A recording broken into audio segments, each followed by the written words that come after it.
Olá, de novo.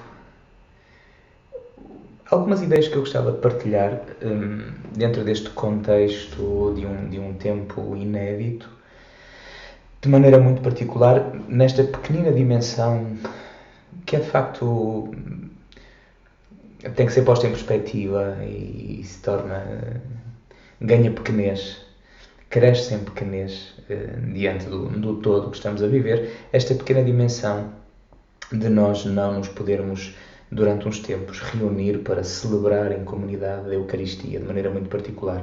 Além de tudo o resto, do crescimento da fé, da partilha da palavra, tudo isso.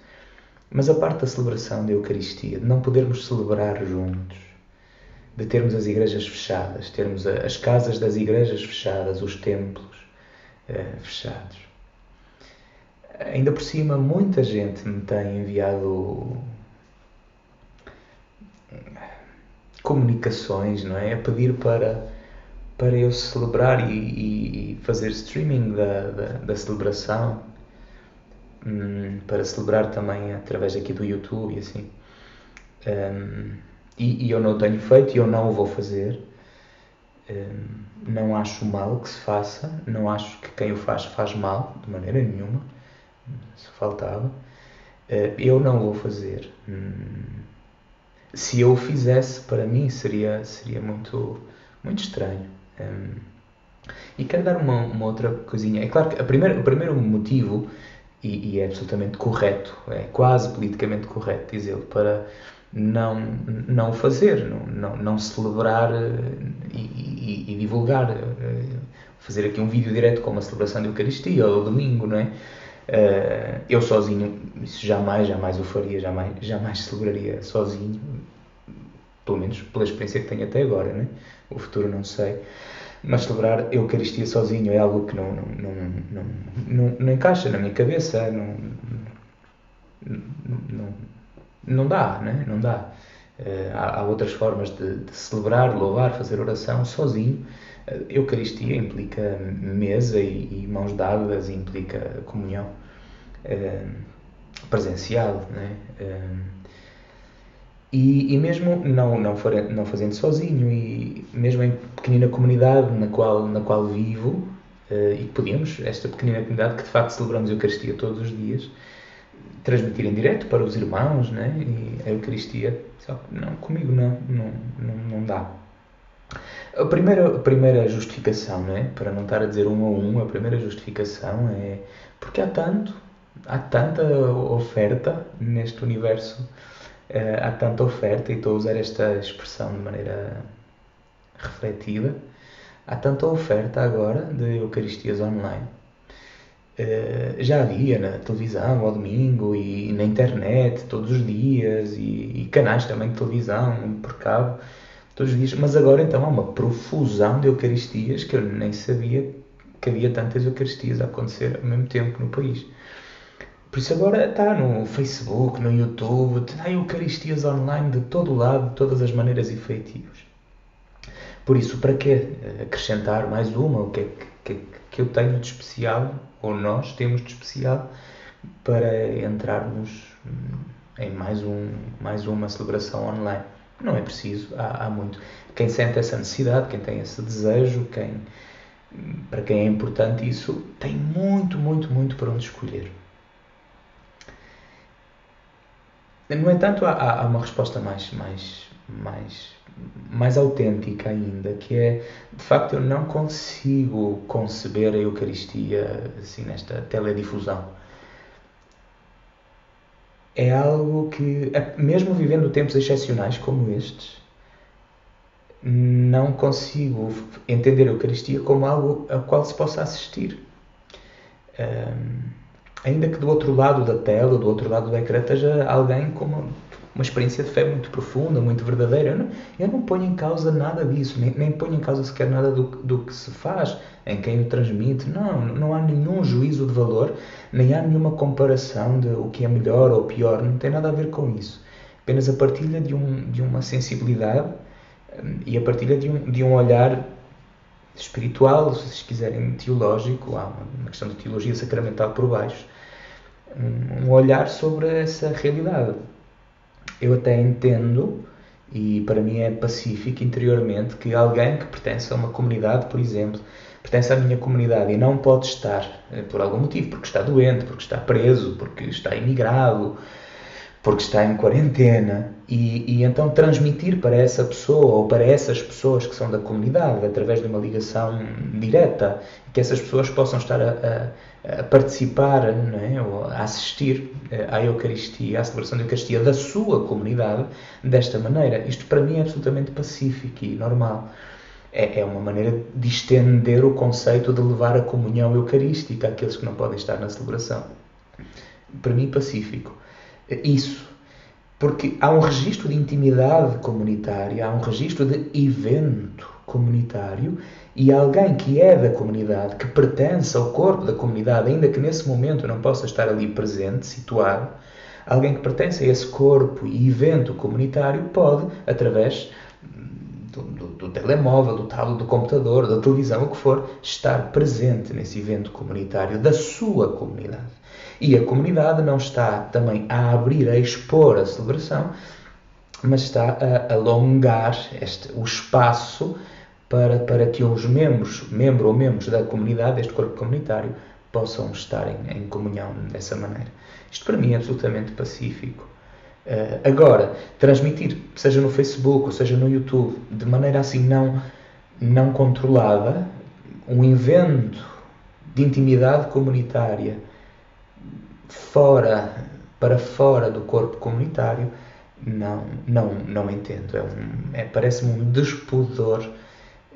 A mim, vivo assim, repito, não é um juízo sobre nada, porque há outras.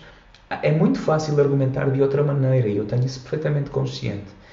A mim, na minha sensibilidade, para mim é um despudor espiritual, sacramental, do qual não sou capaz.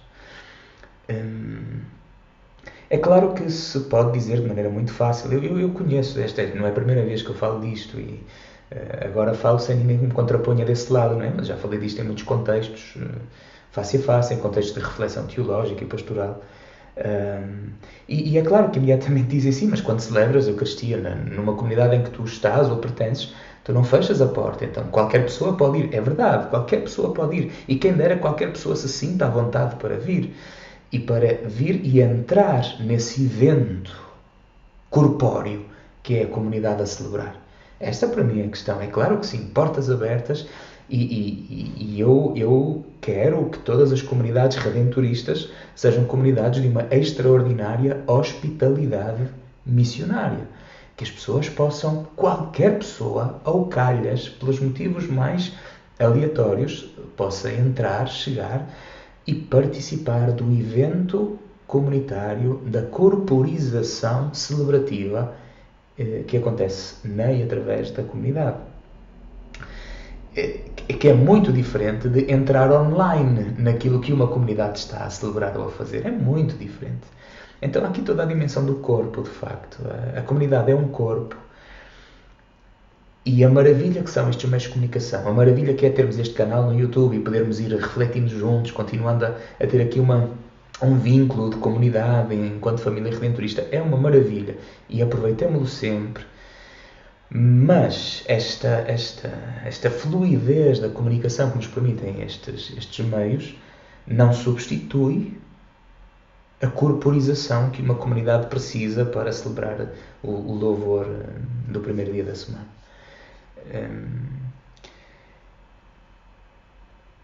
Esta questão do corpo e a necessidade do corpo para celebrar, dizer então, sim, mas quando não é possível, então faça-se de outra maneira.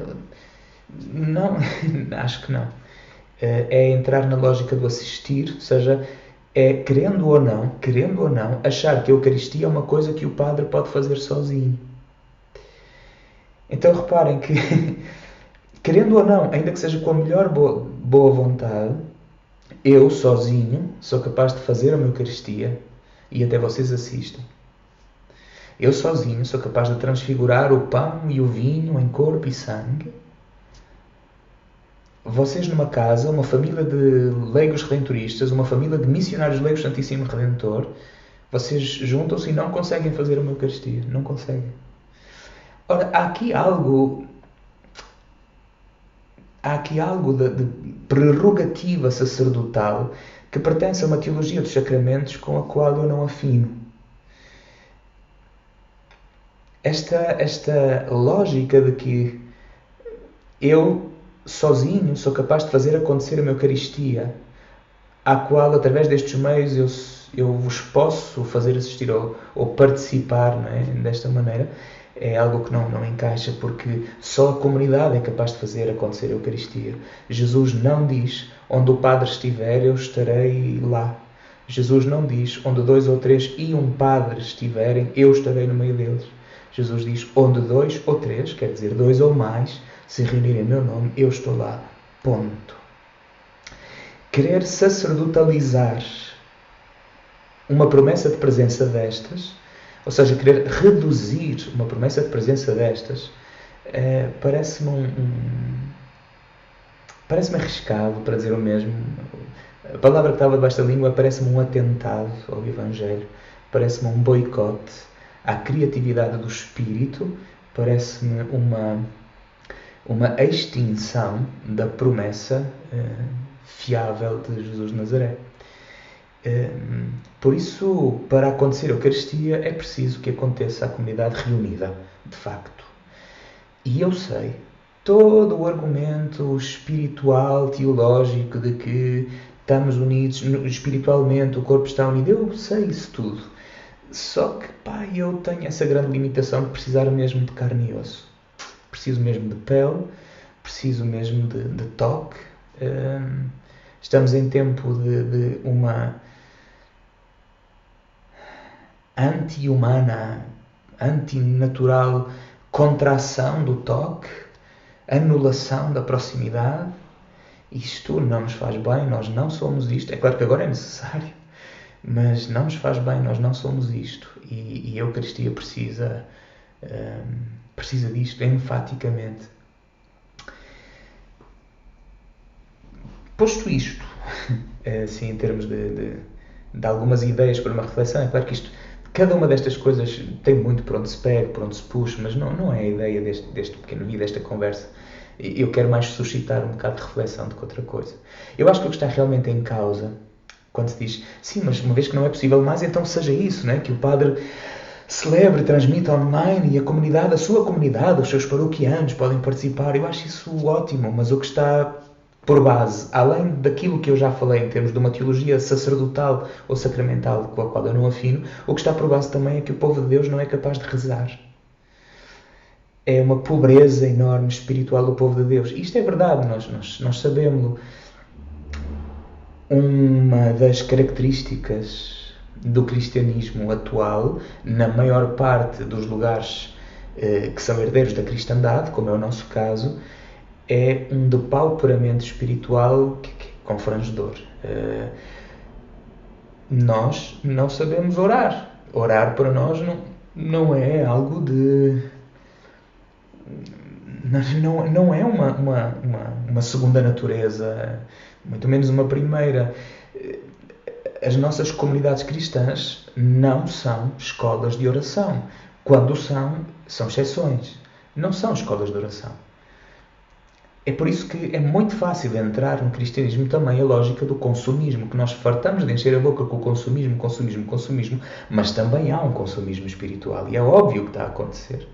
É óbvio que está a acontecer quando cada um anda atrás da última moda espiritual, do último feng shui, da última cena que aparece, da última autoajuda, ou do último padre que fala fixe, ou do último livro espiritual que nos diz onde é que está a salvação. A verdade é que há um consumismo espiritual. E também há um consumismo religioso no sentido cristão. Quantas vezes as nossas comunidades cristãs parecem uma espécie de lugares de venda a retalho, de sacramentos e de espiritualidade. E não digo isto, não há um anticlericalismo por baixo disto, de maneira nenhuma. Não digo isto como crítica às comunidades. A questão é social. A crítica à sociedade herdeira de cristandade que ainda somos todos. Crentes e não crentes, gente que celebra e gente que nunca celebra, mas na altura dos batismos, e na altura dos casamentos, e na altura dos funerais, e na altura disto e na altura daquilo, nós vemos que há uma procura, ou seja, fazer da paróquia, fazer da igreja, fazer do cristianismo um lugar de consumo. Vai-se lá, paga-se o serviço, quanto é que é, preenche os documentos, paga-se o serviço, tem-se o serviço, queixamos-nos do serviço, porque foi muito caro e porque o padre era uma seca, e a gente pergunta, então, mas o que é que tu foste lá fazer? Porquê é que tu foste? Tu nunca vais, tu não vais voltar a ir, o que é que foste fazer? Há uma lógica de consumismo também no cristianismo. Nós criticamos muito o consumismo fora, mas ele entrou. E também há um consumismo mesmo em quem está dentro, em quem está muito dentro. Há um consumismo em catequistas e gente de movimentos cristãos e não sei o quê, que andam atrás de tudo e andam a consumir tudo e vão a todas as lojinhas de formação e proposta espiritual, não sei o que, não sei o que mais, e compram o último livrinho, a última cena e o terço que cheira a não sei o quê. Há uma lógica de consumismo também em quem está dentro. E eu também presinto que esta questão, por exemplo, das missas, assim, há tanto de consumismo nisto, tanto. Porque, de facto, este consumismo tem a ver com o apoderar-se sem usufruir, sem o gozo, o prazer, o gosto. O ter sem a beleza. E por isso o ter com um desgaste muito rápido. Um ter fatuo, fugaz. E eu acho que a nossa vida sacramental, eu acho que este cristianismo que temos muito alimentado de missa ao domingo, tem muito disto, tem muito desta experiência do consumismo, de desgaste rápido, de possessão sem fruição. Se não o temos, parece que fica a faltar qualquer coisa, mas quando o temos também não preenche. Temos que ter, mas depois também queixamos daquilo porque não é grande coisa. Há muito aqui de um processo e de uma lógica consumista, também na maneira como nos relacionamos com a missa, com a Eucaristia, com a celebração dominical. E o que está realmente por baixo desta sensação de que ao domingo sem missa não é domingo, não é? De que ao domingo agora não podemos ir às igrejas, então como é que é? Não há missa, como é que fazemos? Vamos começar a pôr as igrejas nos computadores das pessoas. Está isto que, se nós não fazemos isso, as pessoas não vão saber o que fazer. E, de facto, a maior parte das vezes não sabem mesmo. Nós somos comunidades de cristãos com uma grande pobreza espiritual, com uma infância... com infantilismo, é melhor assim, porque infância é evangélica, com infantilismo muito grande no que toca à oração, ao louvor, à adoração, à leitura da palavra, à escritura, à mastigação da palavra de Deus. E depois isto nota-se, não é? Por isso, estas duas coisinhas, não é? Eu acho que são ideias que nós devíamos pensar um bocadinho e crescer um bocadinho nisto. A dimensão da Eucaristia dentro de uma prerrogativa sacerdotal e, portanto, mesmo fazendo muito bem, muito bonito, estamos na lógica do assistir, o que um pode fazer, mas não somos todos que fazemos. E a segunda coisa que eu acho que é interessante pensar é que falta de criatividade nós temos em relação à oração e que falta de hábito nós temos em termos de hábitos de oração e de adoração e de louvor. Há aqui um pensamento a propósito que eu gostava de levantar. E este pensamento a propósito tem a ver com cristãos que estão em regiões profundamente abandonadas, em lugares às vezes absolutamente perdidos, por exemplo, da América Latina ou da África. Cristãos longe.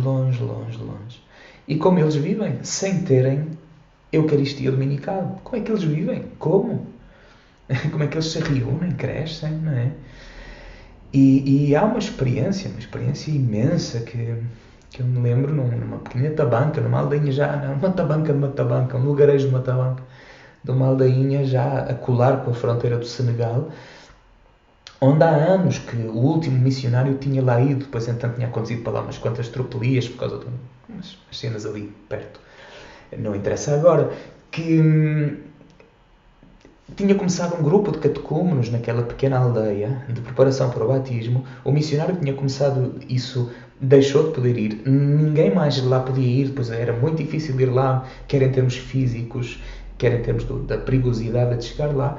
E as pessoas tiveram anos, aqueles catecúmenos nem eram batizados ainda, e estiveram anos a reunir-se. No primeiro dia da semana, de manhã, as pessoas reuniam-se religiosamente, né? Literalmente, religiosamente reuniam-se com a única palavra que tinham. A única palavra que tinham era uma folha A5 que o missionário tinha deixado, um processozinho que ia começar, com as bem-aventuranças, o princípio do Sermão da Montanha, Mateus 5. E essa era a palavra da Escritura que tinham. Não havia uma Bíblia ali, não havia um Novo Testamento ali. O que tinham era isso.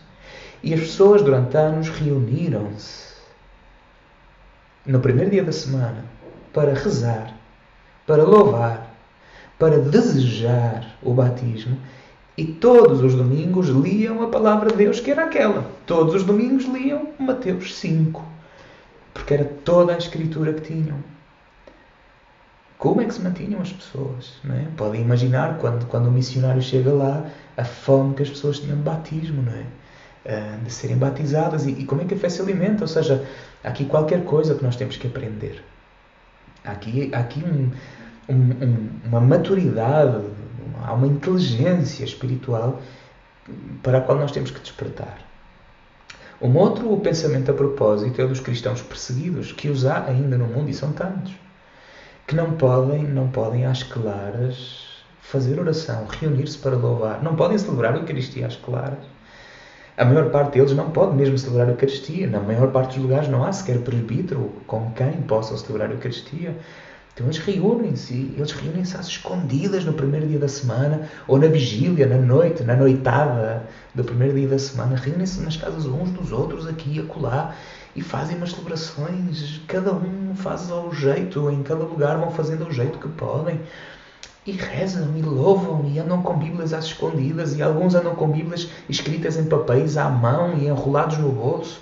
E estas experiências nós temos-las em abundância hoje, no mundo. E essa gente faz oração, essa gente reza, e reza muitas vezes abundantemente. Eu estou-me a lembrar de Ellen Berhane, da Eritreia, que depois de ser perseguida, maltratada, estar presa e onde foi torturada barbaramente, conseguiram libertá-la através do Sudão. Ela está agora na Áustria ou na Holanda, não sei, acho que é na Áustria. Está agora lá com a sua filha. Ela tem uma mulher com 42 anos, 43 anos agora.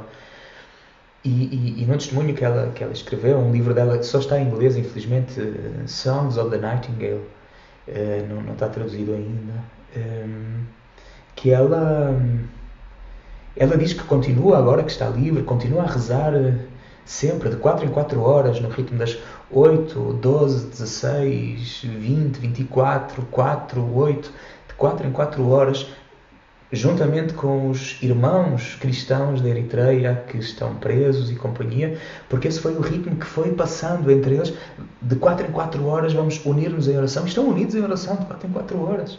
E então ela liga-se ao time zone, à hora do seu país, da Eritreia, e àquela hora ela está unida em oração a todos os que ainda estão perseguidos, ainda estão a sofrer, escondidos, os que ainda estão presos. Eles rezam, eles fazem oração, eles inventam modos de orar e de se reunir. Nós temos na congregação inúmeros redentoristas que fizeram toda a sua formação escondidos, todos. Uma das últimas vezes que estive em Roma, andei um tempão a caminhar com Peter Kai, um vietnamita, pouco mais velho que eu, que a sua formação teológica demorou 12 anos, porque foi toda às escondidas, toda. Ele saía de casa por volta das 5, 5 e meia da manhã, ia de bicicleta, não é, até a casa de um tio, que era missionário redentorista, clandestino, ia, e durante a madrugada estudavam teologia, e outros vinham, eram grupos de 4, 5, 6 estudantes, seminaristas, e estudavam teologia, e rezavam, e às vezes, quando podiam, celebravam, e depois iam trabalhar. À noite, novamente, voltavam lá, tinham mais aulas, tinham formação, naquele ritmo, e meia-noite e tal, 1 da manhã, tinha que voltar para casa. Às 5h30 estava a sair. 12 anos nesta vida, e de vez em quando perseguidos, e de vez em quando maltratados. E são muitos irmãos nossos do Vietnã, por exemplo, do Vietnã, que passaram por isto. Nós temos muitos confrades na China que ainda não sabemos se estão vivos, se estão mortos há muitos anos. Esta gente reza. Celebra de outra maneira, de outro jeito. Reúnem-se no primeiro dia da semana e celebram a ceia do Senhor. Muitas vezes não há presbítero, mas eles arranjam maneira de celebrar o memorial da ceia do Senhor e de, quando há pão, partir o pão. E se há vinho, brindar à esperança salvadora. Última ideia que eu gostava de apontar aqui. Precisamos de aprender com os nossos irmãos judeus o que é o Shabat. A celebrar o Shabat. Como é que surgiu o Shabat, o sábado dos judeus? Começou a surgir em primeiro lugar quando ficaram sem templo, onde adorar, onde louvar, onde celebrar, onde apresentar os sacrifícios, as oblações e os holocaustos. E depois, também em tempos de perseguição, quando tiveram que se espalhar na diáspora e até começaram a ficar sem comunidade. Primeiro sem lugar, e depois sem lugar santo, lugar sagrado, onde se reunir, e depois, muitas vezes, sem comunidade, dispersos, quando já nem nas sinagogas se podiam juntar. Então eles começaram a celebrar em casa. Quando começa o Shabat, e para os judeus os dias não são solares, mas lunares, o dia começa quando aparece a lua, por isso o Shabat, o sábado, começa quando o sol se põe na sexta-feira, quando aparece no canto do céu a lua, e a família reúne-se para começar o dia santo, o Shabat, o dia do descanso.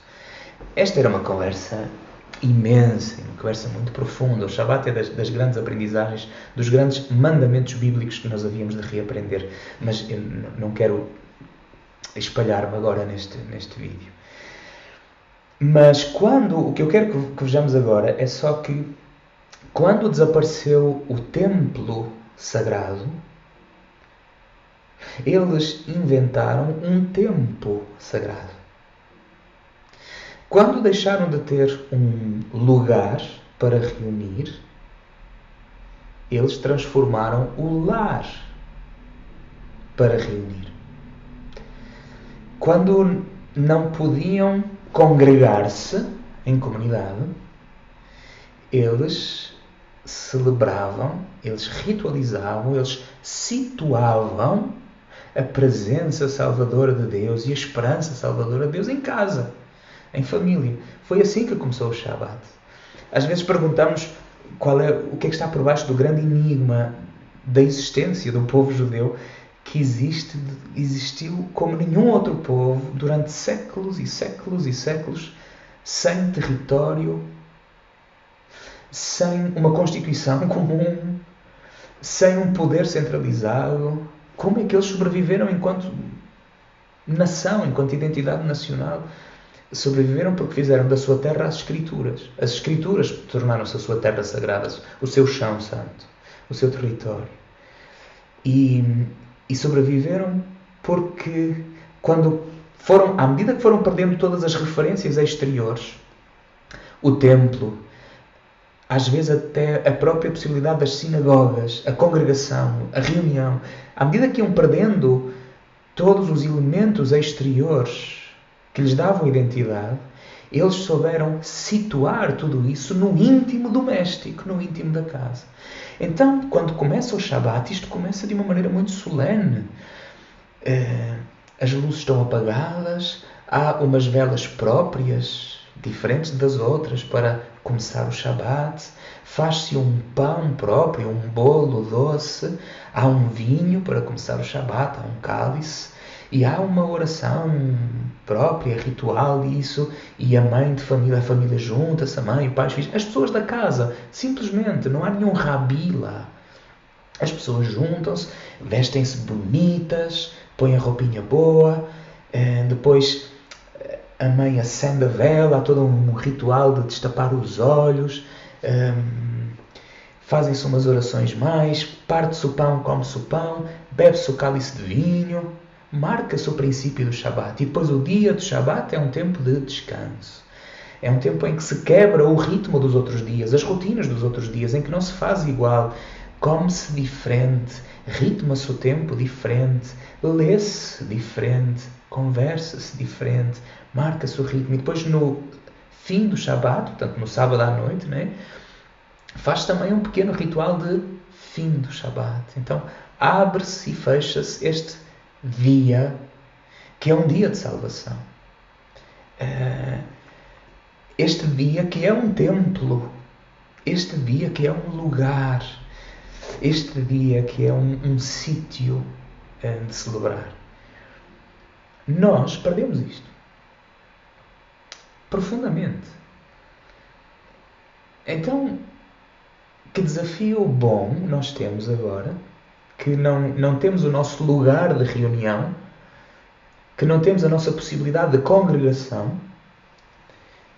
Como é que vamos marcar o princípio do primeiro dia da semana? Como é que vamos ritualizar? Como é que vamos abrir, inaugurar o primeiro dia da semana em casa? E como é que vamos fechá-lo, culminá-lo no fim do domingo, o primeiro dia da semana? E como é que o vamos viver? Quão diferente vai ser do sábado e da segunda?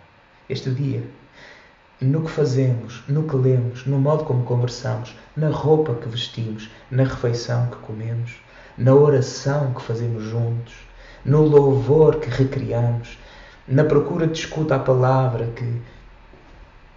E por aí, quer dizer, como é que isto pode ser reinventado? Quanto nós temos a aprender da história de aparição do Shabat entre os judeus, desde o mandamento bíblico do Shabat, do descanso sabático, até à maneira como a história concreta daquele povo a ser empurrado e maltratado muitas vezes levou a esta ressituação, não é? Ressituar da experiência crente, da experiência da fé e da experiência celebrativa. Como é que nós podemos aprender isto? Como é que nós podemos fazer isto? E é aqui que nós estamos chamados a uma grande maturidade, a uma grande criatividade, para não ficarmos simplesmente naquilo que é exterior, em assistir ao de sempre, que antes íamos, agora não vamos, assistimos, ou em não ficarmos simplesmente em fórmulas repetitivas, muitas vezes gastas. Como é que nós podemos criar familiarmente, domesticamente, alguns, se calhar pessoalmente, nesta experiência de quarentena, como é que podemos recriar a experiência do Shabat? Ou seja, como é que podemos ritualizar o primeiro dia da semana como um dia que é um templo, um dia que é uma celebração, um dia que é um sítio de louvor. Eu acho que é bonito isto. E eu acho que há de facto por aqui um desafio muito cativante.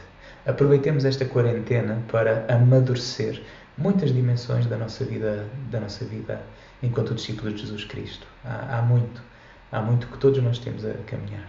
Tá? Tchau, tchau.